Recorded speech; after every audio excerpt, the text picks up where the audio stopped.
We can speak to Olga Krasniak, Associate Professor at the National Research University Higher School of Economics in Moscow. Welcome to the programme. Does Russia think President Zelensky should be at these negotiations?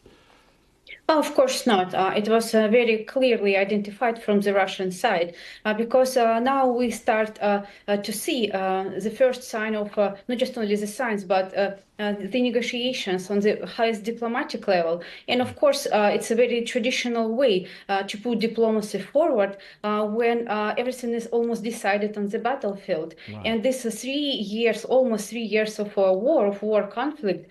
So we see Russia's offensive operation and Russia's actions are very successful, and in this case now is a time for diplomacy. And of course we might expect the meeting between the state leaders, between Trump and Putin. And I do not believe that Zelensky has its right or its place just to be present there. Right. Do you believe Ukraine should exist as an independent sovereign country?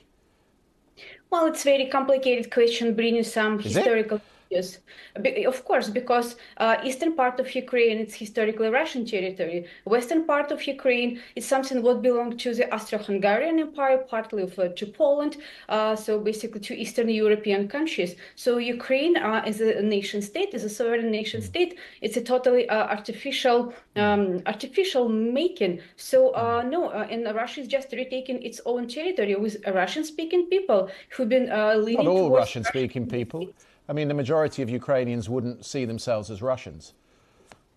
Well, I respectfully disagree. If we talk about the Western... Why are they fighting? When we look at the mobilization which is happening in Ukraine, and I do not see it is successful, and how many million Ukrainians left Ukraine do not to fight in this war conflict. So no, I see the totally different. They fought fiercely enough to keep Russia back for 3 years, so there's clearly some determination among Ukrainians to resist. Well, it seems to be determination happened from Western countries, but not from Ukraine, because here is no clear sign. You don't think Ukrainians are putting their lives on the line? Well, I understand we have maybe different perspectives and we have different vision on the nature of this conflict. But still, Russia definitely has already won this, not just only the conflict, but definitely reestablished its position as not just only a regional, but a global leader. In mind of the different perspectives that do exist, this is a negotiation.